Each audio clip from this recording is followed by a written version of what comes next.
Hello guys, j'espère que vous allez bien. Alors aujourd'hui on se retrouve avec une nouvelle vidéo, une vidéo qui m'a beaucoup été demandée. Donc aujourd'hui enfin et pour la première fois sur ma chaîne, on va créer une perruque entière du début jusqu'à la fin. Oui, donc comme je disais, on m'a beaucoup demandé cette vidéo, mais le problème c'est que je n'avais jamais fait de perruque. Donc j'étais là, oui, le jour où je vais essayer, je vais filmer, etc. Et ce jour-là est donc arrivé.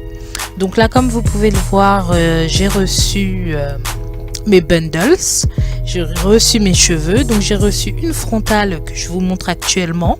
Donc c'est une frontale de 18 pouces. D'ailleurs, j'ai beaucoup de choses à dire sur ces cheveux, sur cette marque. Je les ai achetés sur AliExpress et je vous garde mon avis en fait pour la fin. Mais pour le coup, je ne vais pas vous mettre le lien de la compagnie comme je fais d'habitude en barre d'infos, puisque je n'aime pas ces cheveux. Donc voilà, donc là je vous montre la frontale. Donc comme vous pouvez le voir, la frontale en fait elle n'est pas transparente, c'est un marron clair. Donc ce qui est déjà bien, c'est l'une des seules choses que j'ai appréciées. La frontale était déjà colorée. Donc comme je vous ai dit, c'était une frontale de 18 pouces. Ensuite, on a deux paquets de 22 pouces. Donc voilà à quoi ils ressemblent.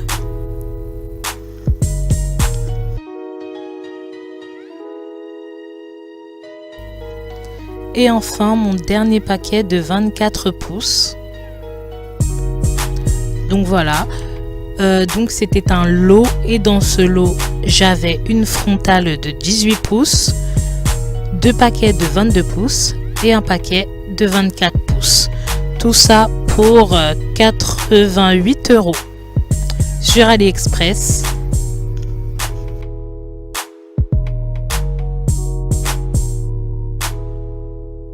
Je suis désolée, j'étais certaine que j'étais en train de filmer. Et en vrai, même pas un peu. Enfin bref, donc pour teindre les nœuds de ma perruque, j'utilise une crème oxydante 40 et une poudre décolorante, donc que vous pouvez trouver partout. Et je ne mesure pas réellement les quantités, mais j'attends d'obtenir cette pâte épaisse. Et ensuite, je vais tout simplement venir l'appliquer sur la dentelle de ma frontale. Je vais vous montrer ça tout de suite. Donc avant de commencer l'application, j'aime bien appliquer d'abord mon Got2b, le spray, et je vais l'appliquer sur toute la dentelle et c'est ce qui va permettre à ma petite mixture de ne pas trop déteindre sur les cheveux, donc décolorer mes mèches. Donc c'est ce qui va former une barrière entre guillemets. Donc après avoir appliqué le spray, je vais appliquer mon mélange. Donc quand vous l'appliquez, vraiment il faut vraiment être délicate, ne pas trop appuyer pour pas que ça rentre dans les trous en fait. Faut vraiment appliquer légèrement et sans appuyer. Donc je vais appliquer ça sur toute la dentelle.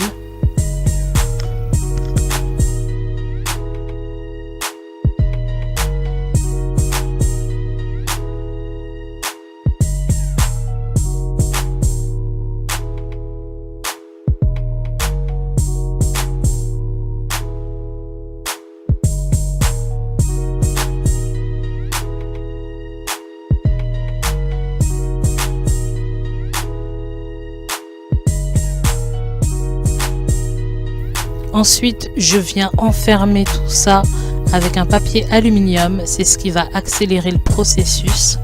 Et je vais attendre une vingtaine de minutes. Donc, si c'est la première fois que vous faites ça, je vous conseille de checker de temps en temps quand même pour voir l'avancée du processus. Mais oui, mais moi, j'ai attendu une vingtaine de minutes puisque j'ai l'habitude. sachant que plus le volume de votre oxydant est élevé, moins vous devez le laisser poser.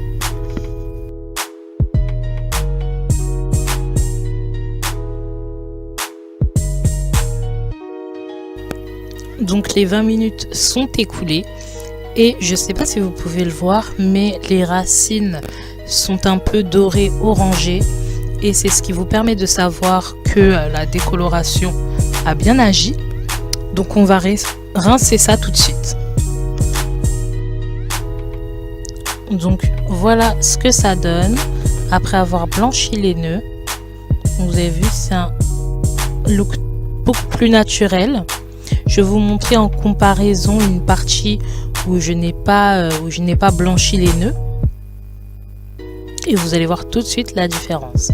Donc là, les nœuds sont teints, les nœuds sont blanchis. Et voici le côté où je n'ai pas mis ma petite mixture. Voilà, vous voyez ces petits points noirs là? C'est ça qu'on appelle les nœuds. Et voilà, quand on voit ça dit tout de suite perruque quoi. Personne n'a ça sur son crâne. Donc c'est pour ça qu'on essaye de les éliminer. Parce que ça donne pas du tout un effet naturel. Moi personnellement, ça me donne de l'anxiété de voir plein de petits points noirs comme ça rapprochés, rien que de regarder. J'arrive même pas à regarder, j'ai les yeux fermés là. Parce que ça me donne des frissons, j'ai l'impression de voir plein de petites bêtes collées. Je peux pas voir ça. Enfin bref, donc voilà ce qu'on appelle teindre les nœuds, blanchir les nœuds, c'est ça. Donc là vous voyez un peu les racines, comment elles sont oranges. Même le derrière de la frontale qui est assez orange, hein, c'est tout simplement les nœuds qui ont décoloré. Et c'est ce qui va nous emmener à notre seconde étape, c'est la coloration de la dentelle.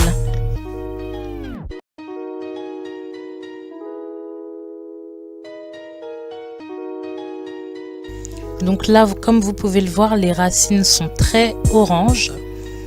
Et c'est un signe que j'ai attendu beaucoup trop longtemps. Donc ne faites pas comme moi s'il vous plaît. Normalement c'est seulement la dentelle qui doit être orange, pas les racines. Si les racines sont oranges, c'est que vous avez trop attendu et que donc la décoloration a débordé sur vos racines. Donc pour ce faire, on va colorer la dentelle. Et en général la dentelle, je la colore quand elle est transparente. Donc je la colore en marron pour qu'elle se fonde un peu plus dans ma peau. Mais là, comme elle est déjà marron, je vais la colorer parce que mes racines sont oranges. J'ai pas non plus envie de sortir avec des racines oranges. Donc ça va me permettre de foncer un peu plus la dentelle et de colorer mes racines oranges. Donc comme vous avez vu, j'ai versé un peu d'eau chaude dans un bol. Ensuite, j'utilise ma coloration Mocha de chez Adore. Et là, tout simplement, on va faire la watercolor méthode que j'ai déjà fait sur ma chaîne. Donc tout simplement, on va verser la coloration dans l'eau chaude, mélanger et ensuite plonger la frontale à l'intérieur et laisser poser quelques minutes. Donc maintenant, je vais venir mettre l'intégralité de ma frontale dans mon bol de coloration pour vraiment que toute la dentelle et toutes les racines puissent... Oh là là, aujourd'hui j'ai du mal à parler. Pour que toute la dentelle et toutes les racines puissent absorber la couleur, on va y arriver. Et je vais laisser poser, je dirais 5 minutes. Donc voici le résultat après avoir blanchi mes nœuds et fait ma petite coloration sur ma frontale. Donc comme vous pouvez le voir, elle est comme neuve. On dirait que je viens de la sortir du paquet. Il n'y a plus du tout de racines oranges. La dentelle n'est plus du tout orange à l'arrière, comme vous pouvez le voir. Et donc voilà à quoi sert de blanchir les nœuds et de faire une coloration ensuite.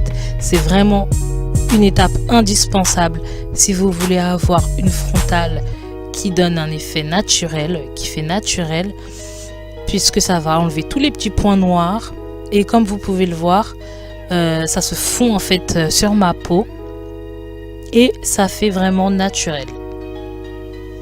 Donc je sais que cette partie a pu paraître longue, mais c'était vraiment pour vous expliquer en détail.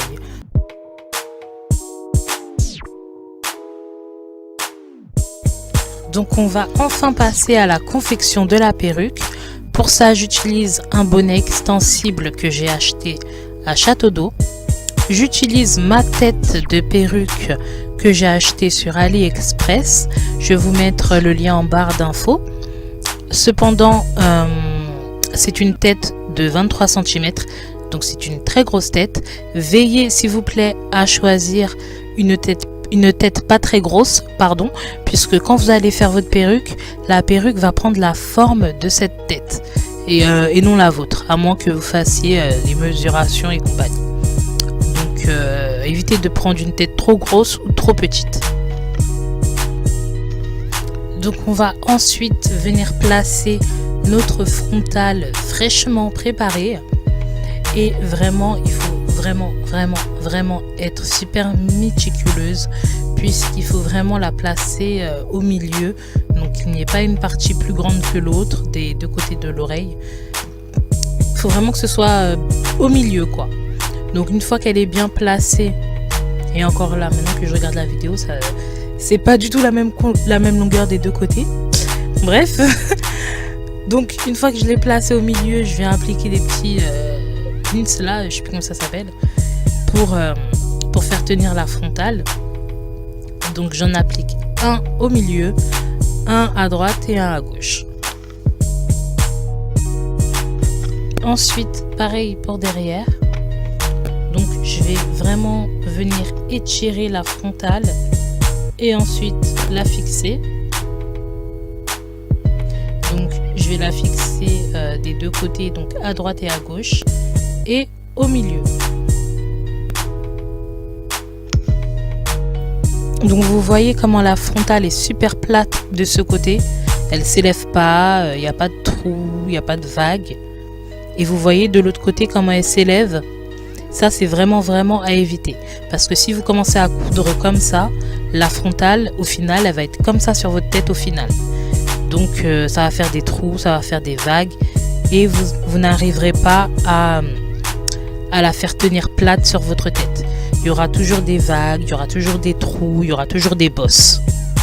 Donc vraiment les filles, s'il y a vraiment une chose à faire, je sais que c'est beaucoup de vraiment, mais s'il y a vraiment une chose à faire, c'est faire tout pour que votre frontale soit super plate sur toute la tête, comme ceci, super plate. Vous voyez, même moi je m'y reprends à plusieurs fois, parce que si vous la laissez comme ça, elle va faire des bosses au final et vous pourrez jamais la mettre parce que vous aurez une tête bossue de tous les côtés,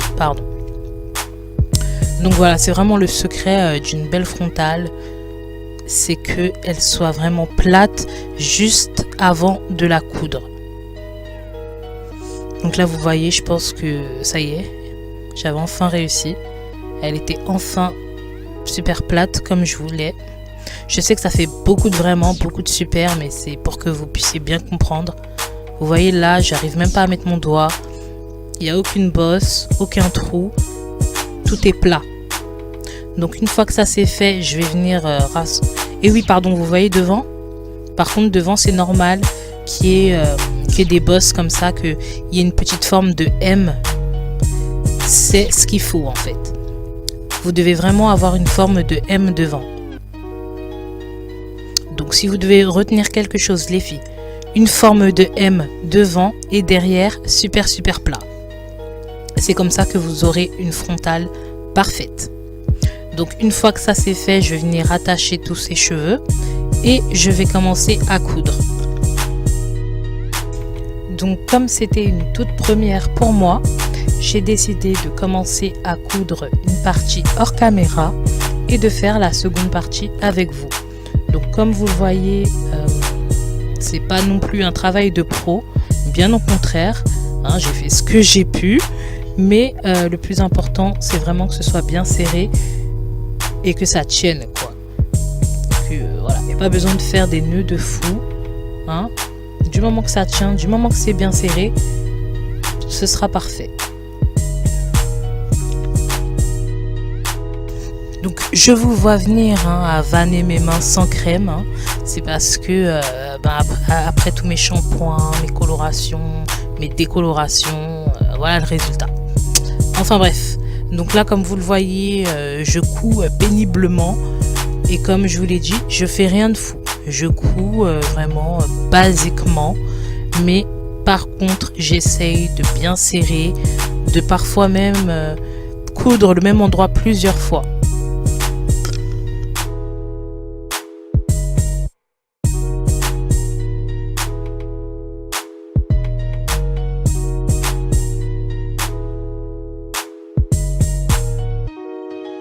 Donc, partie très importante également, quand vous arrivez à la bande élastique, surtout n'allez pas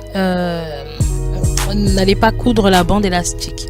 Ce que je veux dire par là, c'est que quand vous passez votre aiguille, ne passez pas l'aiguille en dessous le bonnet pour remonter. Passez-la juste en dessous le tissu du bonnet. Donc ne traversez pas tout le bonnet. Je sais pas si c'est clair, je suis désolée. En plus avec mes gros doigts on voit rien du tout. Mais comment dirais-je, passez, vous voyez en fait, vous allez voir que là, au niveau de l'élastique, c'est assez épais. Donc n'allez pas coudre l'élastique. Essayez de coudre uniquement le tissu qui est au-dessus. J'espère vraiment que vous m'avez comprise. Voilà, là on aperçoit un petit peu. Je suis juste en train de coudre le tissu qui est au-dessus de la bande élastique. Je ne traverse pas tout le bonnet pour remonter ensuite. Vraiment que la surface, quoi. Parce que tout simplement, si vous commencez à coudre la bande élastique, ça va enlever toute l'élasticité du bonnet.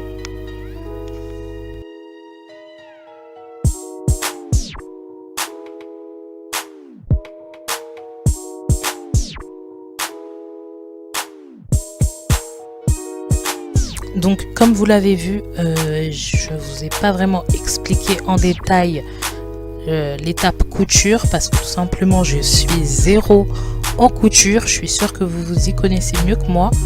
Donc voilà.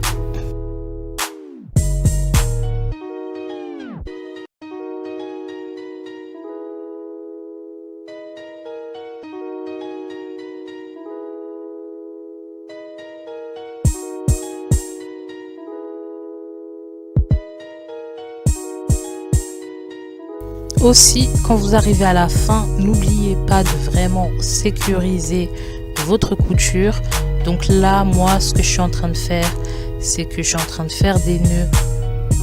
Ouais, je suis en train de faire des nœuds sur mon aiguille. Donc là, je l'ai rentré à moitié et au moment de sortir, je suis en train de faire plusieurs nœuds et quand je vais la sortir, du coup, ça va me faire un gros nœud. Donc vous avez plusieurs techniques comme ça pour avoir un gros nœud de fin. Moi c'est ce que je fais. Donc ensuite quand je vais la tirer, ça va me faire un gros nœud. Je suis désolée, j'ai vraiment un pauvre vocabulaire quand il s'agit de la couture, mais c'est difficile d'expliquer quelque chose qu'on ne connaît pas tant que ça. Donc mais de toute façon je pense que vous comprenez juste en regardant. Vous voyez là, ça m'a fait un nœud pas mal costaud. Et je répète cette action plusieurs fois. Ensuite, je coupe le fil et je refais des nœuds.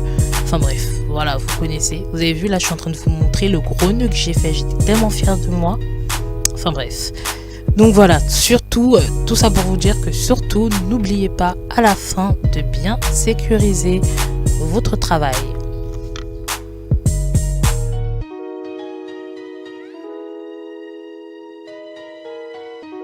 Donc voici le résultat de la couture de la frontale et je vous l'accorde, c'est pas très propre, c'est un travail de cochon, c'est pas pro, mais le plus important c'est que ce soit plat sur votre crâne, plat sur le bonnet et assez serré et que ça tienne, et c'est le cas. De toute façon, personne va venir fouiller dans vos coutures pour savoir si vous avez bien fait vos coutures, si vous avez bien fait les nœuds, si c'est propre et compagnie. On s'en fout.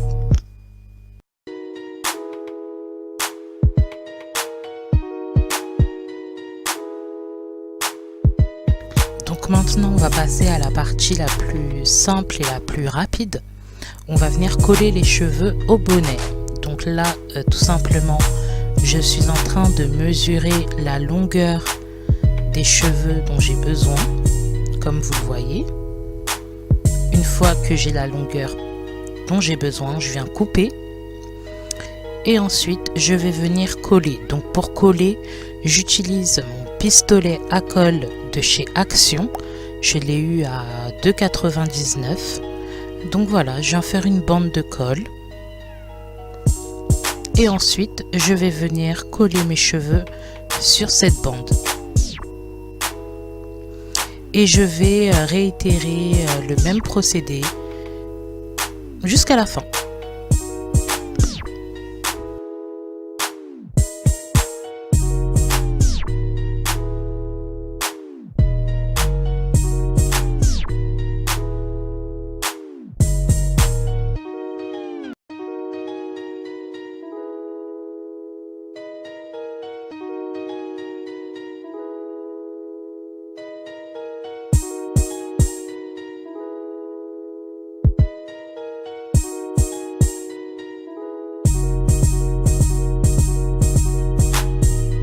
Une fois que j'ai collé les cheveux, j'hésite pas à faire pression dessus, à vraiment bien appuyer pour que les cheveux puissent adhérer à la colle. Ensuite, il se peut que vous ayez des petits fils de colle. Ça c'est rien, laissez-les, attendez que la colle sèche et ensuite vous viendrez les enlever plus facilement. Ou sinon attendez de faire un shampoing si vous lavez les cheveux juste après.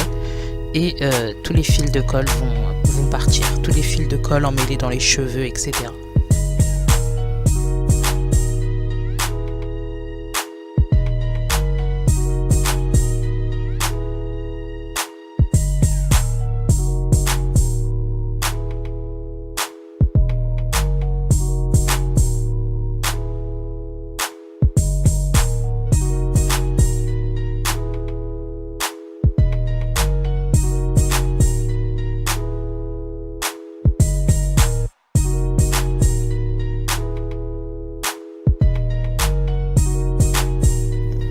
Donc là voilà, j'ai fini un paquet, donc mon paquet de 24 pouces. Et voilà jusqu'à où il m'a mené, donc presque au milieu. Et là je passe à mon deuxième paquet de 22 pouces.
Donc là j'arrive à la fin et comme vous le voyez, il me reste un petit trou à combler.